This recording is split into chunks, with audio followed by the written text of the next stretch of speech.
Finally अहिले चाहिँ म ओखलढुङ्गातिर हैन यो पारीदेखिको चाहिँ खोटाङ हो है। यो चाहिँ अब पहिले धेरै वर्ष अगाडि लगभग 10-11 वर्ष अगाडि खतरा चलेको बजार है। यो चाहिँ फेरि के भन्छ अरे रबुवा भन्छ यसलाई चाहिँ है। टक्क दामी छ हैन, यहाँ होटल छ, त्यहाँ खानासाना खाने, हामी टक्क गाडी लिएर अनि सर जाने। त्यसो गएर पर देखिराख्नु भएको छ ऊ पर्दा मिसिनहरूभन्दा पारिपट्टि ठुलो ढुङ्गा छ। त्यो ढुङ्गा छेउमा चाहिँ हामीले बालुवा लोड गर्थ्यौँ होइन। धेरै वर्ष पछाडि आइपुग्यो, नमरी बाँचे एक दिन पुगिन्छ भन्ने बुढापाकाले भन्ने सुनेको थियो, त्यही भयो होइन। टक्क लाएर आज चाहिँ 10-11 वर्ष पछाडि आइपुग्दा खुसी लागेको छ। पारी चाहिँ म तर्दिनँ, पारी चाहिँ गाडी जाँदैन, पुल छ होइन। म चाहिँ यतै ओखलढुङ्गा जान्छु, म जाने बाटो चाहिँ यही हो। तर यहाँ पनि पुलको व्यवस्था हुँदै रहेछ। पुल भएपछि भोलिपछि धेरै राम्रो हुन्छ होइन। तर साँच्चीकै यार आज मलाई धेरै खुसी लागेको छ यार।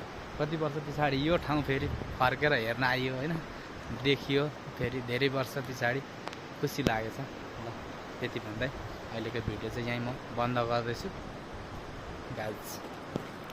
फाइनली अहिले चाहिँ म ओखलढुङ्गातिर होइन यो पारीदेखिको चाहिँ खोटाङ हो है। यो चाहिँ अब पहिले धेरै वर्ष अगाडि लगभग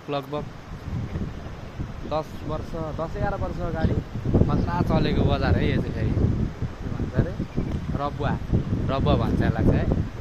टक्क दामी छ होइन, यहाँ होटल छ, त्यहाँ खानासाना खाने, हामी टक्क गाडी लिएर अनि सर जाने। त्यसो गएर पर देखिराख्नु भएको छ ऊ पर्दा मिसिनहरूभन्दा पारिपट्टि ठुलो ढुङ्गा छ। त्यो ढुङ्गा छेउमा चाहिँ हामीले बालुवा लोड गर्थ्यौँ होइन।